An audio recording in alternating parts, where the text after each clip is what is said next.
Silence has always been one of the most powerful social signals humans use, long before language became refined.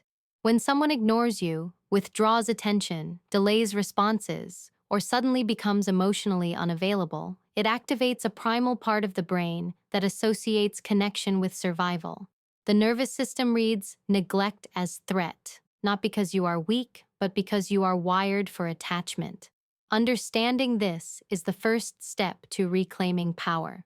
Ignoring behavior is rarely accidental. It is often a test, a defense mechanism, or an unconscious attempt to regain control. People withdraw when they feel overwhelmed, insecure, or when they want to see how much access they still have to you. And the mistake many make is assuming the silence means something about their worth, when in reality, it often reveals something about the other person's emotional maturity and regulation. Behavioral psychology shows that attention is a currency. Where attention flows, power follows. When someone pulls back attention, the imbalance can make you feel anxious, restless, and tempted to over-explain or chase clarity. This reaction is predictable, which is why withdrawal is sometimes used as a strategy, consciously or unconsciously. Intermittent reinforcement, the same pattern studied in behavioral conditioning, is especially powerful.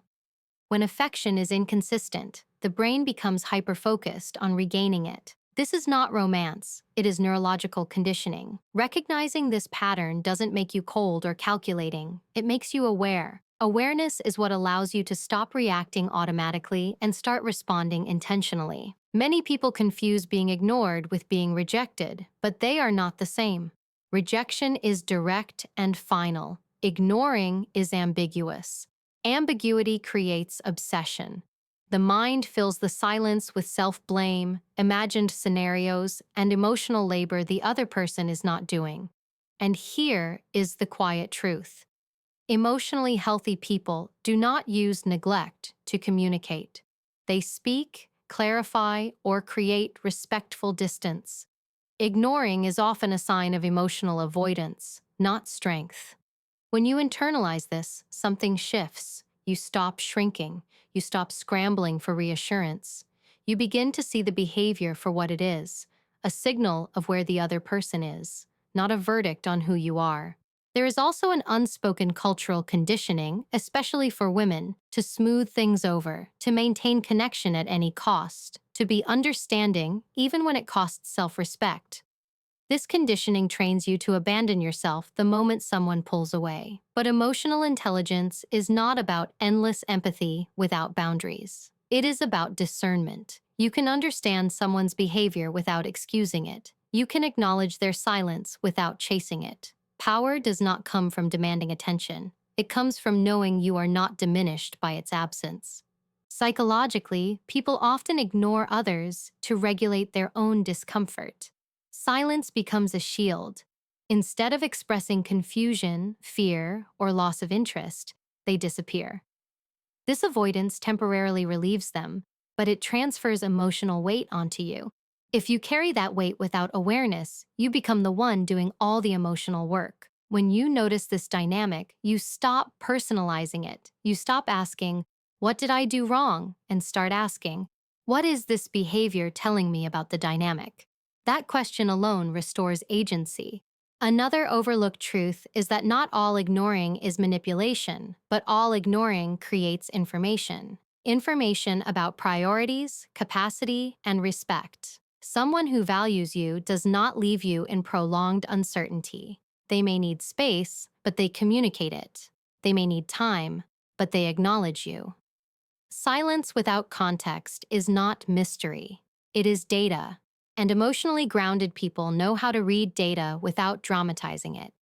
They do not rush to fix what they did not break. When someone ignores you, it often activates a desire to prove your value. You might feel the urge to be more accommodating, more attractive, more impressive. This is where power quietly leaks away. Self-worth that depends on response is fragile. The stronger your internal validation, the less reactive you become. And paradoxically, the less reactive you are, the more your presence is felt. Calm is unsettling to those who expect pursuit. Composure disrupts patterns built on emotional chasing. There is also a hierarchy in emotional exchanges. The person who is least afraid to lose the connection often holds the most leverage. This does not mean you become indifferent or cruel. It means you stop negotiating your dignity for attention. Emotional discipline is not suppression, it is choice. You feel the discomfort, but you do not let it dictate your behavior. You allow the silence to exist without filling it. That restraint is not passive, it is powerful. Understanding the psychology behind ignoring allows you to detach from the story your mind wants to create. You see the silence not as a verdict, but as a moment that reveals alignment or misalignment. You begin to realize that chasing clarity from someone who withholds it only deepens imbalance. The goal is not to teach someone a lesson through punishment, but to teach through presence or the withdrawal of it. And that lesson begins internally, the moment you stop reacting and start observing. When you no longer rush to be chosen, you start choosing yourself.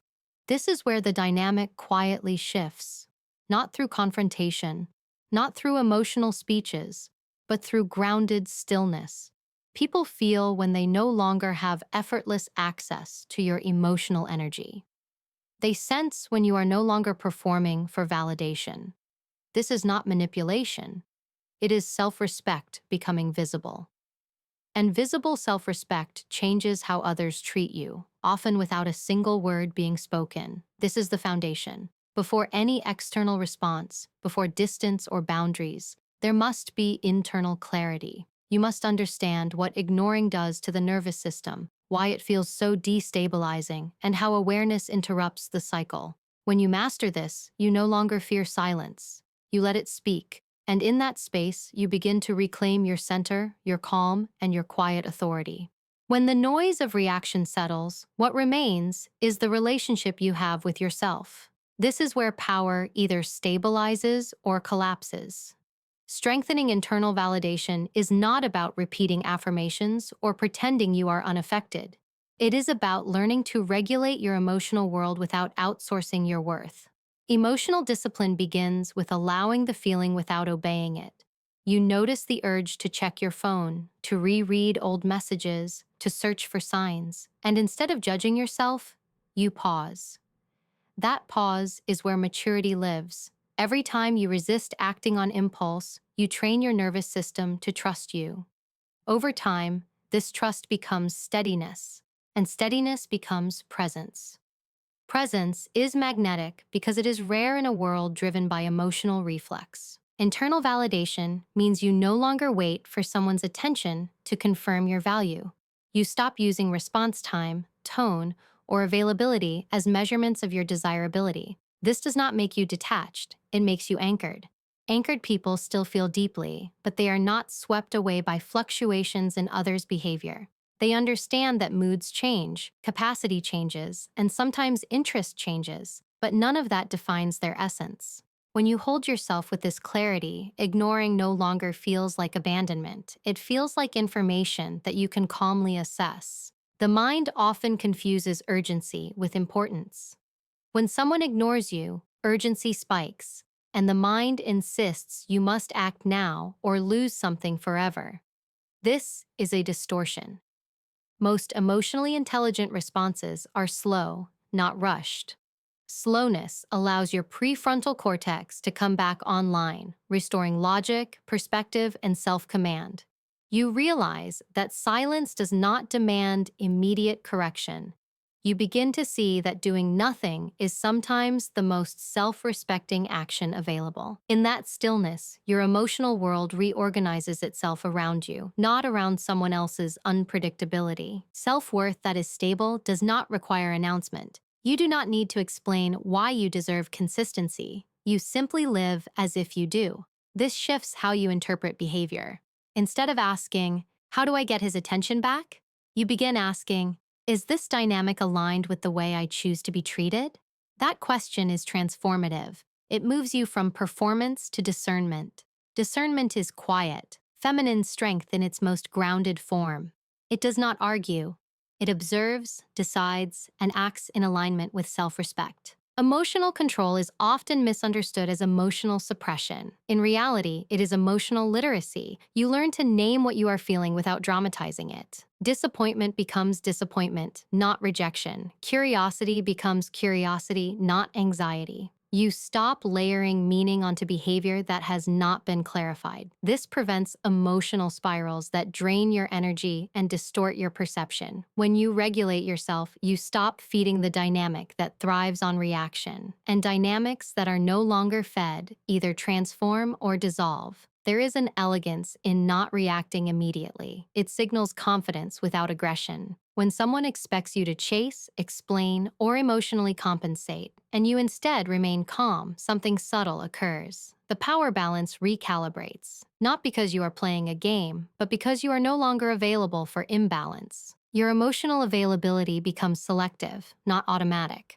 This selectivity is not punishment, it is self-protection elevated to self-respect. As your internal validation strengthens, you also release the fantasy that clarity will come from the other person. You stop waiting for closure, apologies, or explanations to move forward. Closure becomes an internal decision rather than an external event. This is one of the most liberating psychological shifts you can make.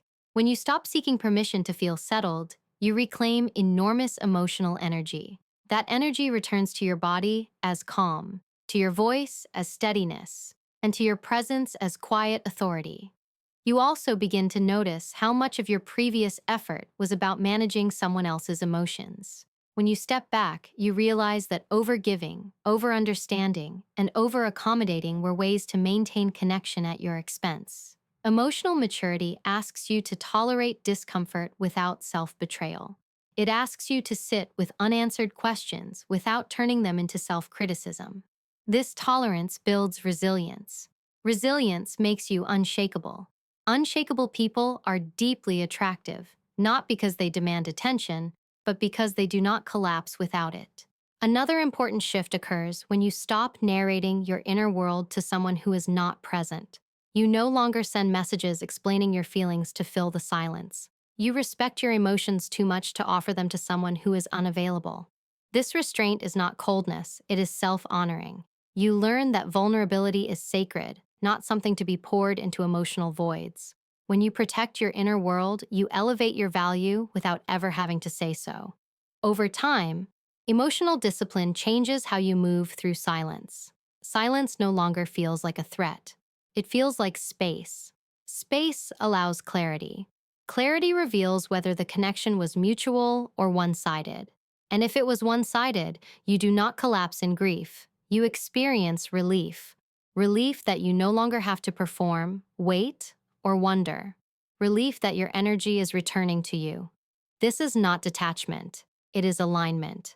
As you stand more firmly in your internal validation, your reactions soften. You become less interested in proving a point and more interested in preserving your peace. Peace becomes your priority, not because you avoid conflict, but because you value your emotional equilibrium. This priority subtly informs every decision you make. You choose responses that align with dignity, not desperation. You choose timing over urgency.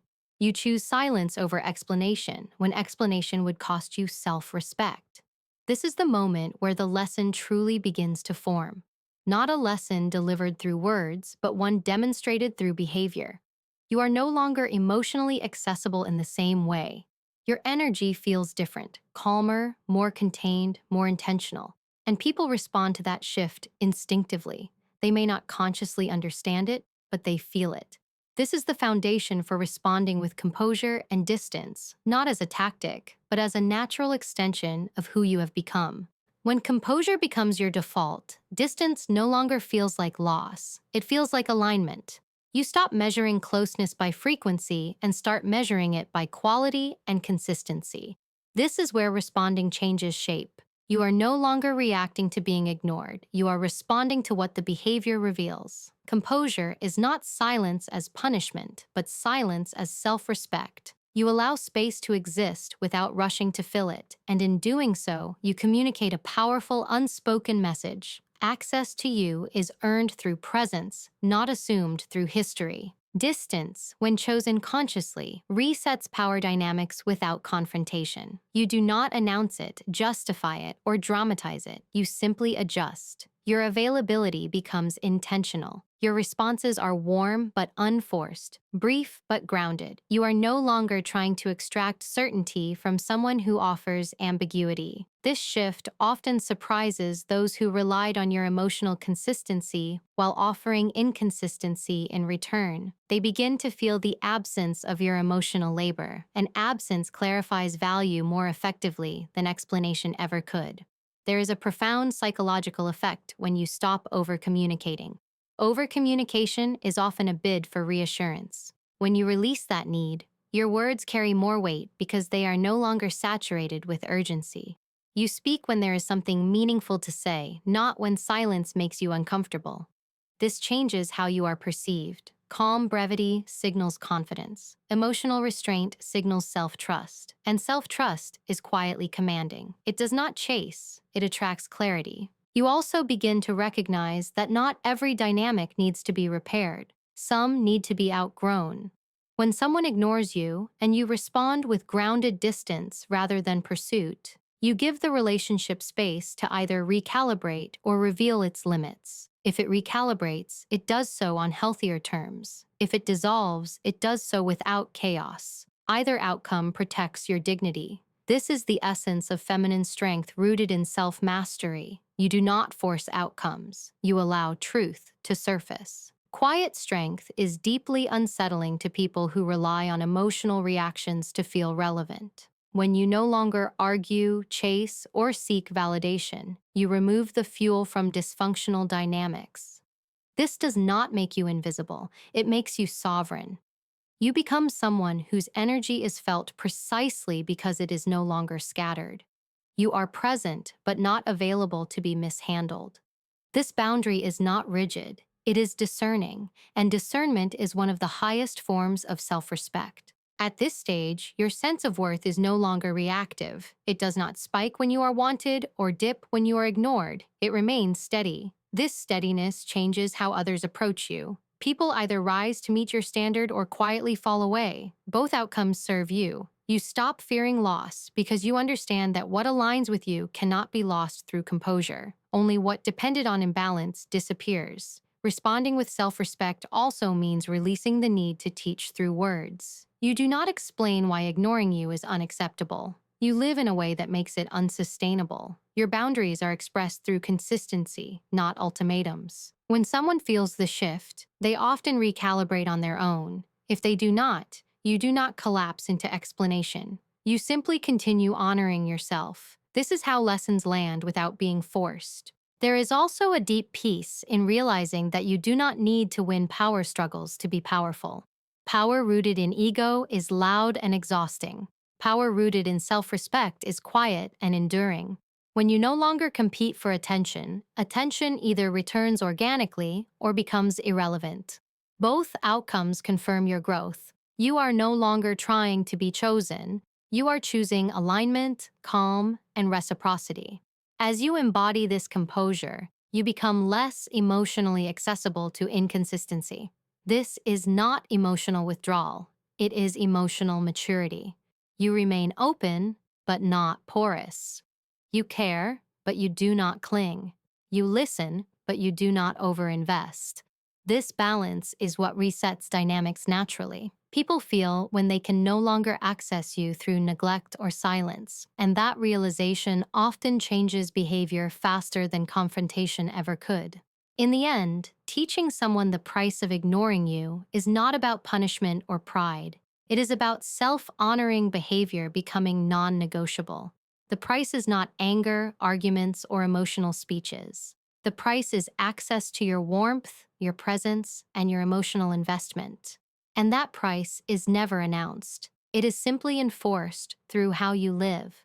When you master this, you do not harden. You soften into yourself. You become calm, grounded, and quietly undeniable. And from that place, you are no longer ignored. You are respected, or you are at peace without the need to be.